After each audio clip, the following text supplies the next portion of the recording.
Did you know Carlos Slim is the richest man in Mexico? Best of all, he's a self-made billionaire. His story is interesting as he's involved in more than 100 companies all throughout Mexico.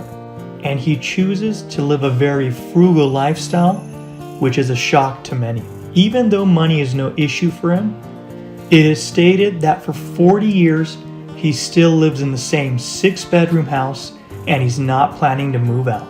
It's very interesting as it wasn't always like this for him. His life started in the 1940s as he was born to Lebanese immigrants in Mexico City.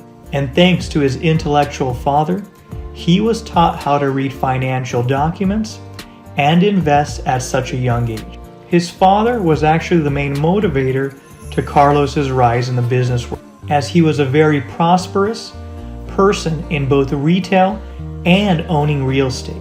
But in 1953, when his father passed away, Carlos was forced to take over the family business. As time went by, he decided to attend University Autonómica de Mexico. That's where he studied civil engineering and graduated in 1961. He's always stated that even though he was an immigrant, Mexico is an extremely rich country in culture, history, and that's what he loves about Mexico the most. His first company that he started is Inversora Versatil, an insurance company that would later become extremely famous in Mexico. And from the 1960s all the way to the 1980s, he built a massive portfolio, taking over the Mexican economy. He always said that his main goal was to look for struggling companies and make them into multi-billion-dollar mavericks. And then, when this happens, he will make a massive profit.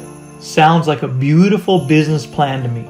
Moving forward in 1982, when Mexico was going through a huge debt crisis, he decided to take advantage of this situation and purchase many companies that were extremely undervalued.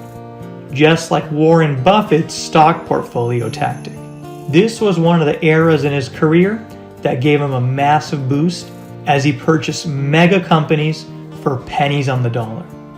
And the profits came in when he got into the American market in 2009. He gave a loan to the New York Times for $250 million. But this wasn't just an ordinary loan. The loan would bring with itself an interest rate of almost 14%. Just imagine the profits that would come with this business too. Until then, he wasn't really famous. He wasn't even a person that was seen in the spotlight. But everything changed for him when Forbes put him on the billionaires list in 1991 at a staggering net worth of $1.7 billion. This was mainly after the fact that his company privatized Telmex, the state phone company that was a big player in Mexico and Latin America. And even better, 20 years later, in 2010, he would surpass Bill Gates, becoming the richest man in the world. It was a shock, as for the first time in 16 years, the richest man on earth was not from the United States. Think of it like this. If you live in the United States, there are competing telephone companies. You have Verizon, AT&T, T-Mobile, Boost Mobile, and the list goes on. But imagine, in Mexico, Carlos Slim owns all of these companies and it's a monopoly. Now do you see how he became the richest man in Mexico? To make matters even better, he is so rich that he owns an aquarium in Mexico City.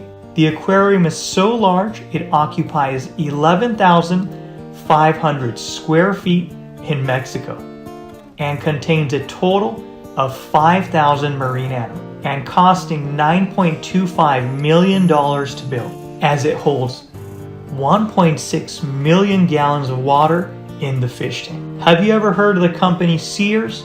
Well, guess what? He once paid $103 million for a 60% stake in the company in the year 1997. Even though the company declared bankruptcy in 2018 in the US, Sears is still thriving in Mexico, and it's growing every year in sales and locations. You've got to give it to the guy. He's a business magnate. And although many criticize the fact that he's monopolizing everything, the guy has a brilliant vision for the future. Please comment below on what you think about this video. And if you want to see more videos like this, click on the videos right above the screen.